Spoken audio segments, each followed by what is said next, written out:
tennis. Last time it was no tennis. So we all know Christopher Nolan, right? Oh, God damn it! What the fuck? I guess it's fair to say a lot of people in his movies lose their cool. Let me start by saying that I respect the hell out of Christopher Nolan. He is an amazing director and is probably one of the last that actually makes original ideas in original movies. You know, back when you actually used to come up with own original ideas instead of using IPs that are there and convenient for your disposal. So without further ado, let's talk about Tenet. Part 1, of course, the movie.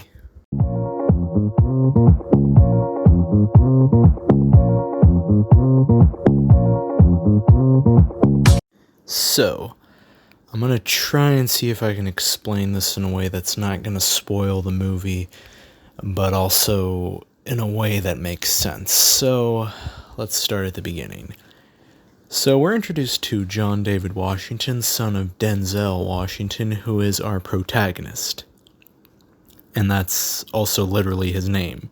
He's just called the protagonist. You know, like when you read a story and it's like the protagonist, the antagonist, and there is an antagonist, but his name is not antagonist, but we have our main character and his name is the protagonist. So the protagonist, John David Washington, is a CIA operative, and he's basically trying to stop this one dude who you recognize from Harry Potter, who I always mispronounce his name, Kenneth Branagh. Gilderoy Lockhart, yeah. He's trying to stop him from basically taking over the world or whatever using this thing called inversion. Now, Christopher Nolan, being the innovator that he is, came up with this thing called inversion. And inversion, in simplest terms, is Time travel. No, it's not time travel. Time travel. Your body Time travel. going back in reverse, so kind of like time travel, but not like time travel. And you're not the Flash, so Nolan's example of time travel, which is not time travel. So, the protagonist has to use this inverted technology to go back and help his friend named Neil. He has to help him basically thwart Gilderoy Lockhart's plan to take over the world and do it in this globe-trotting adventure type way. And that's essentially the movie. So now, let's move into part 2.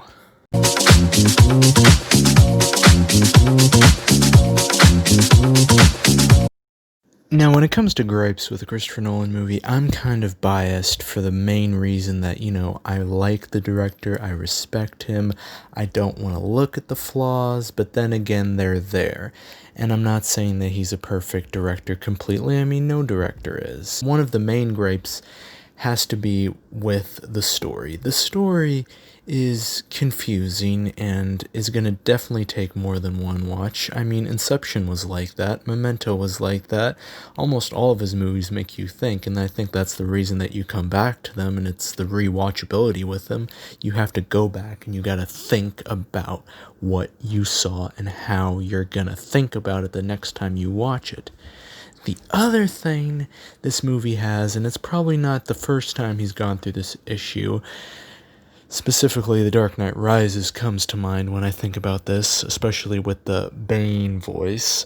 This one scene in the movie, in fact several scenes, but one comes to mind. They're in this boat and yacht thing, and it kind of made me think like Christopher Nolan was like out on holiday and he was doing this boat excursion thing, and he was like with his friends, and he was just like, oh yeah, you know what, Chris, you should try this boat excursion thing with us. I think it would be really good, and you as a big time director, you would be really good at it. And it's just like, okay, yes, I'd love to try this and be really fine at it. And he tried this thing, and they're doing this boat thing. It's probably one of the best soundtracks, I think, in the whole movie, but apart from that, you can't really hear what the people are saying, and it's kind of one of those scenes where he's giving you information, and he's giving you information, and he's giving you information, and you have to absorb it all in just that moment, and it's hard. It's really hard, and that is kind of one of the things that took me out of the movie. But apart from that, you're really just there for the ride, just like any other Chris Nolan movie. You're there for the ride. You trust him. Warner Brothers trusts him. Everybody trusts him. You could fall back and this guy will catch you. But there's going to be scenes in here, and hopefully they fix this by the time the Blu-ray comes out, where you're just not going to be able to hear certain amounts of information. And that is a big thing that they messed up on. And, on top of the inversion stuff and all this other editing that has to go into this movie to make it go backwards and do these crazy flips and all that, it's kind of a big issue. And it's one that I'm not the only one, I'm sure, that's pointed out, and other critics have as well. But it's something that's there.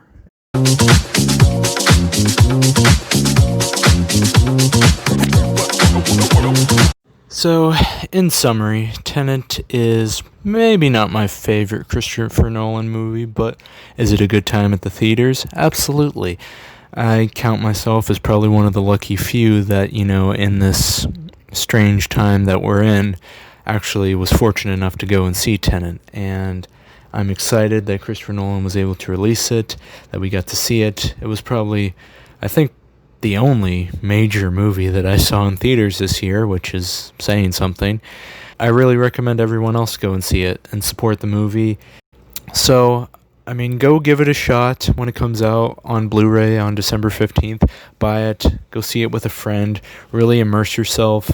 Nolan, I can always count on him to create an original story that just lets me escape from everyday life and just immerse myself completely in it. And I think that's why his movies will always be an absolute hit for me every time I go to the theater.